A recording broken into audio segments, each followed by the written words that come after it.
Thank you all for being here to talk a little bit about the ranked choice voting implementation in St. Paul this year. It's hard for me to believe, but it's been 10 years since we passed the initiative, the citizen-prompted initiative for ranked choice voting in 2009. And our first implementation was in 2011, following the Supreme Court decision that it was, in fact, constitutional, despite some people questioning that. It was a voter-led initiative. It won on the ballot with over almost 55% of the vote, as I remember, and has withstood efforts to repeal it since then. The reason? Because voters like it. It's been proven to increase voter participation, to produce more civil campaigns, because people are trying to get second choice votes, not just first choice votes. It's brought more choices to the voters, so more people on the ballot when more voters are at the polls. And it's ensured that winners have broad support, that people aren't elected by a minority of the people voting in the election. This year, 2 wards were decided in a runoff, Ward 1 and Ward 6. In Ward 6, it was the first time in 20 years that seat's been open. I didn't realize that I knew Dan Bostrom had been around a long time, but 20 years he had held that seat. And so having an open seat in the Ward 6 was a big issue. Excuse me. In Ward 6, Nelsie Yang won in a second round of voting or of counting. And in Ward 1, Dai Tao, the incumbent, won also in the second round of voting. Neither of them could be here today, but they send their regrets. And we do have, I think, really especially, Terry Tao, who didn't win in Ward 6, but has some good things to say about her experience running with ranked voting. So Terry, if you come up and tell us how it went for you, and it's nice to have someone who didn't win still speaking well about the process. Yeah, and I think that's because speaking directly here, I think that's because the process allowed for different voices to be at the table. Certainly after 20 years, it was all about how we have more choice on the east side and that we really deserved to have choice. Whenever anyone from Ranked Choice would come ask me, I said, it's okay that we have this many people running because this represents how the breadth and depth and diversity that we do actually have in Ward 6. And so I was grateful for the opportunity to be running. I was grateful for the opportunity for people to support me and for voter turnout, which actually doubled from the last city council election in Ward 6, and which I know there were some people who would have never come out, frankly, if their candidate hadn't been on the ballot. But it also meant that I could go talk to those folks and ask to be their second choice as well. So did you find the voters in your district to be positive about ranked voting? Did they like the idea of being able to rank their votes? I think once we explained and educated them on the process, they certainly enjoyed it. I think they appreciated, I think for a lot of particularly Hmong voters, they didn't want to offend any one particular person. So when you said there's ranked choice and you could pick more than one, people are like, okay. There's, in a collectivist culture, people didn't want to rock the boat as much. And people also were really forced, I think, to listen to issues. And so when we had our forums, people came out, and when I saw lots of people come out, and because they were hard choices. I kept talking to people up to the week of election saying it was a hard choice for them. Yeah, So, good. yeah. Thank you very much. Thank you for the opportunity. Thanks. Yeah. Great.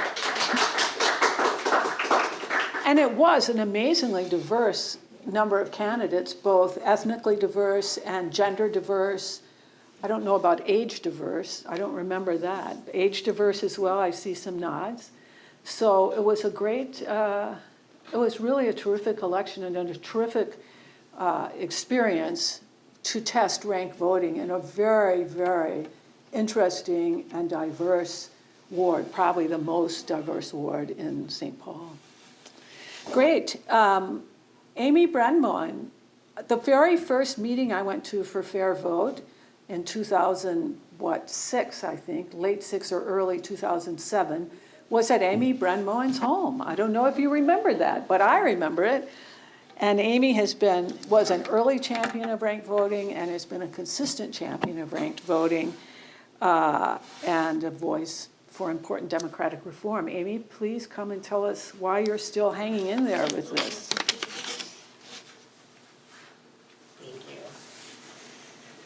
So I'm Amy Brunmo, I represent Ward 5 on the St. Paul City Council, and I'm currently our council president, which is an honor.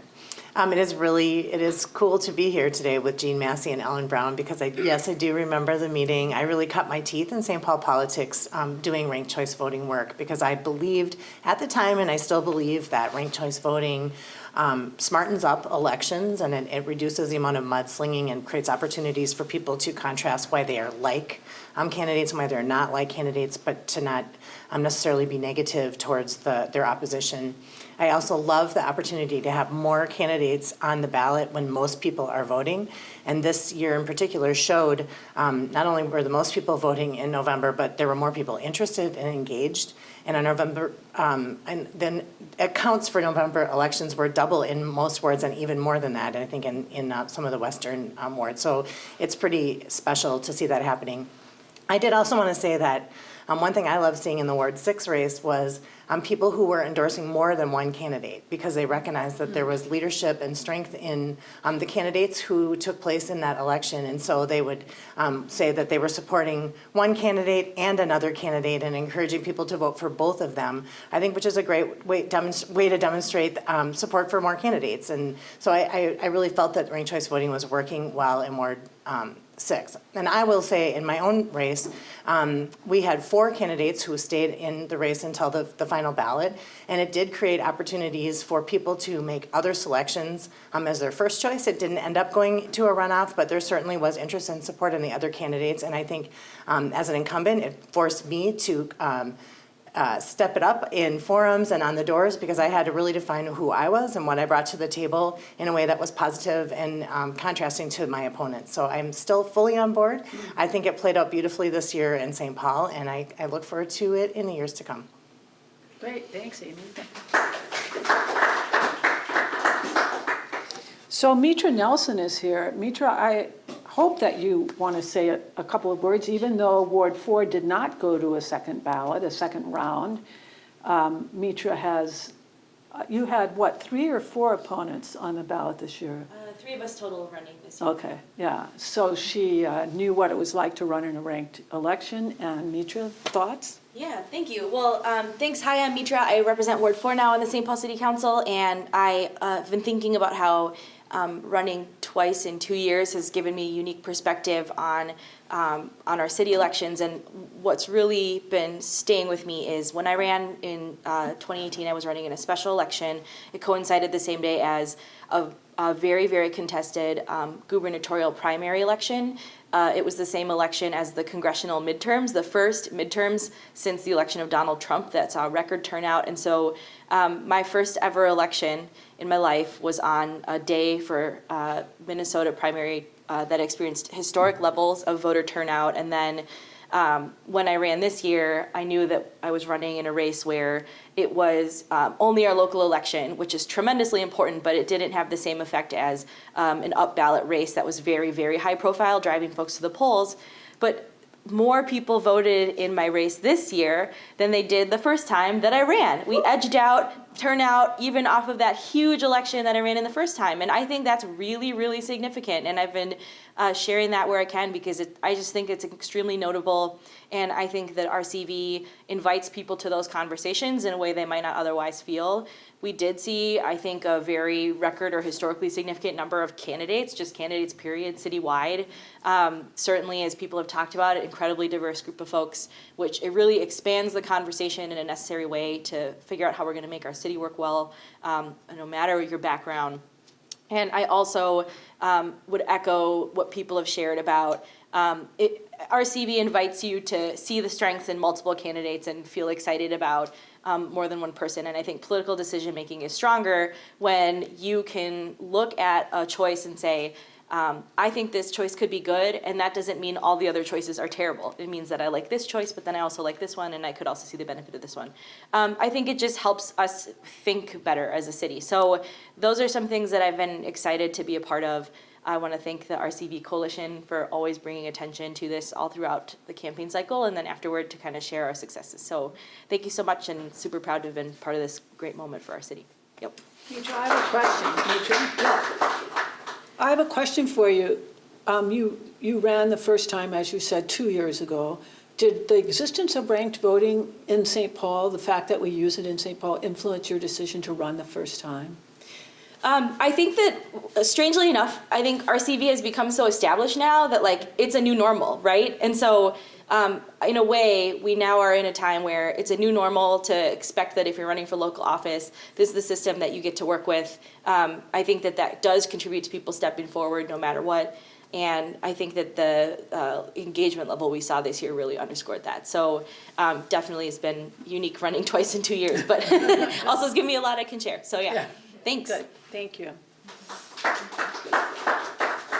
And now I'll ask another longtime supporter of ranked voting, Jane Prince, who represents Ward 7, to come up. Jane, I don't know if you were at the first meeting I was at, but you were involved then, I think, and you were, I know we hung out a lot together back in 2008 and 9. That we did. So nice to see you. That we did, and I will tell you that Fair Vote and you, Ellen, Jeannie, and had a big impact on me in terms of influencing my interest and ultimately my support of ranked choice voting. But the person who first talked to me and really compelled me to consider it was a then student at Mounds Park Academy by the name of Libby Cantner.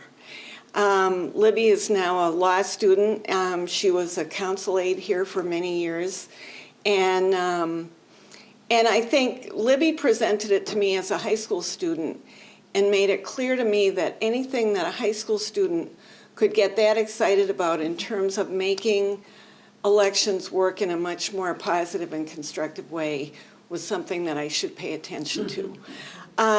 In terms of my election this year, I kind of have to go back to my election in 2015, also a ranked choice election. But in 2015, the DFL process, in which there were 5 candidates running for DFL endorsement, was the whole DFL process ended by the end of February. And then I got the DFL endorsement. I expected that a couple of those candidates might end up deciding to get into the general election.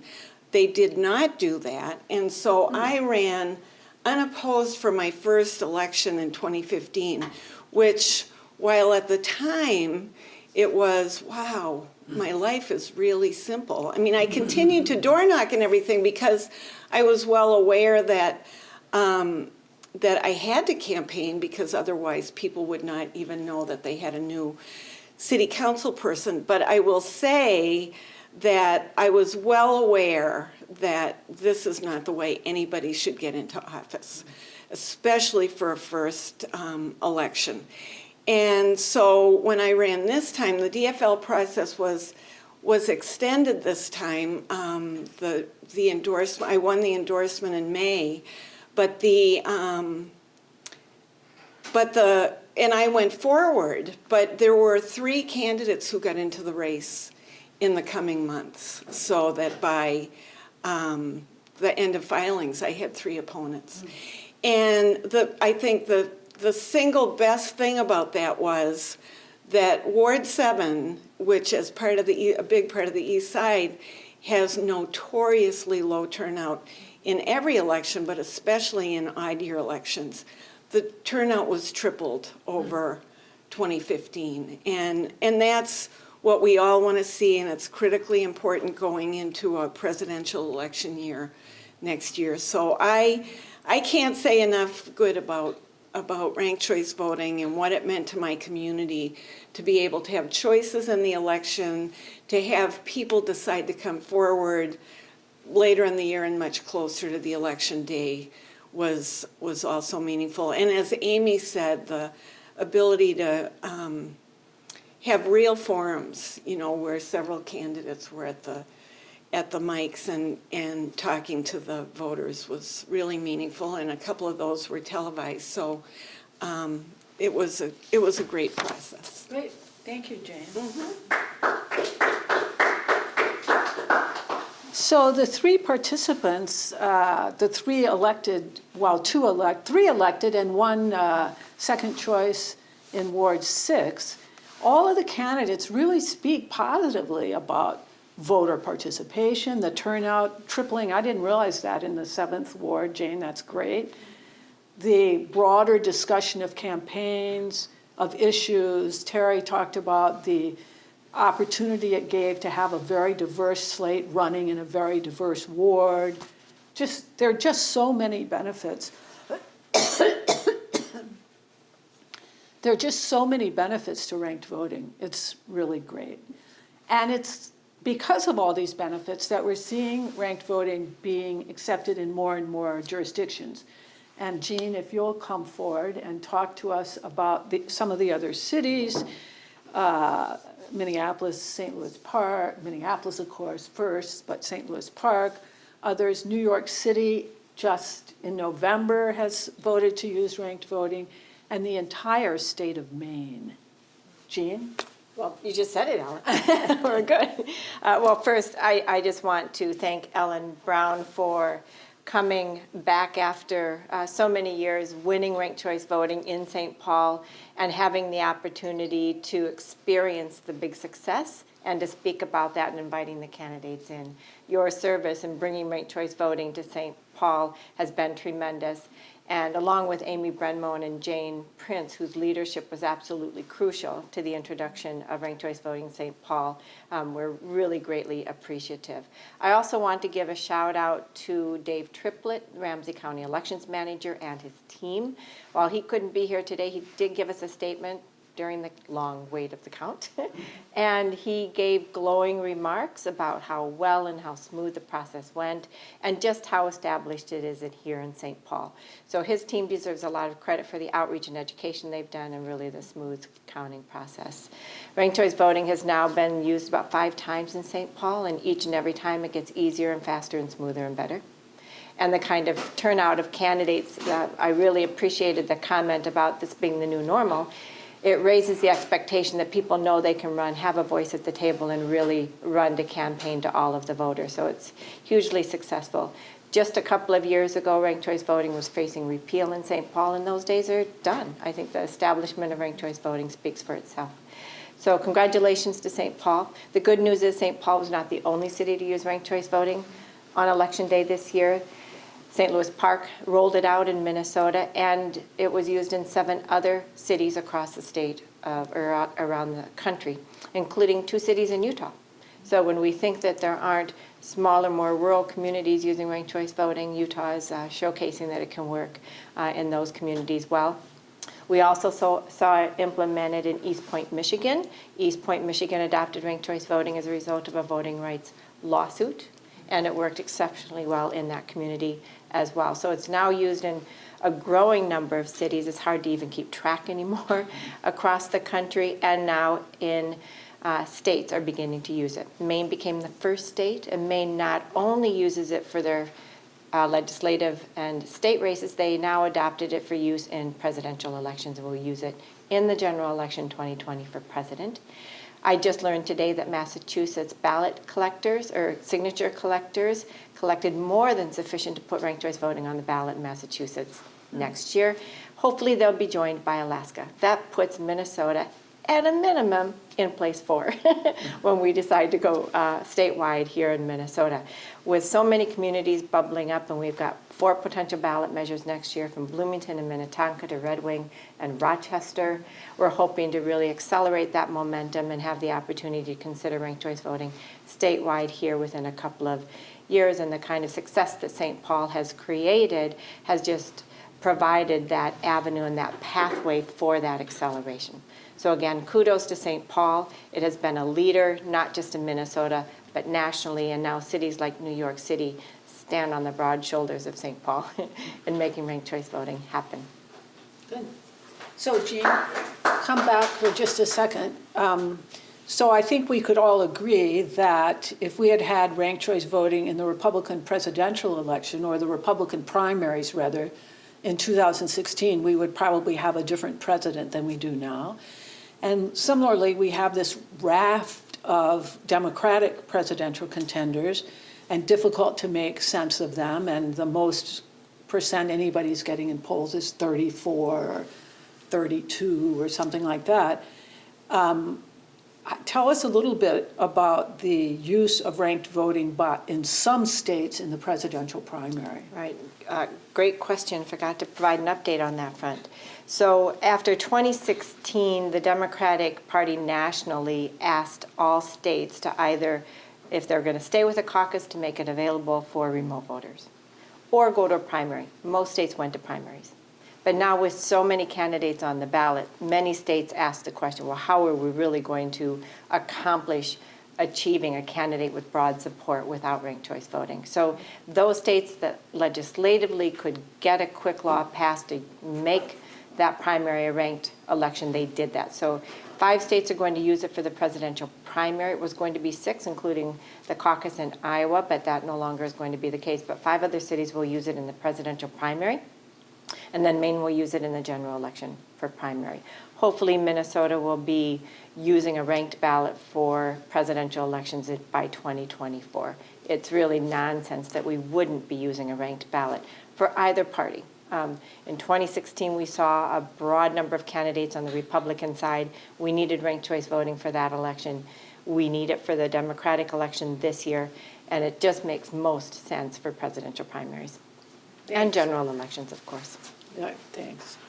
So my sense now, maybe this is overly optimistic, is that with more and more cities adopting it, with the state of Maine leading the way, but other states soon to follow, and with a number of states using it in the Democratic presidential primary early next year, that it won't be long before it's swept the nation, much like gay marriage has swept the nation, and suddenly it will become a default almost at the national level for national elections. So keep your fingers crossed, keep your feet on the ground, and keep working to make ranked choice voting more broadly adopted throughout Minnesota and nationally. Thank you.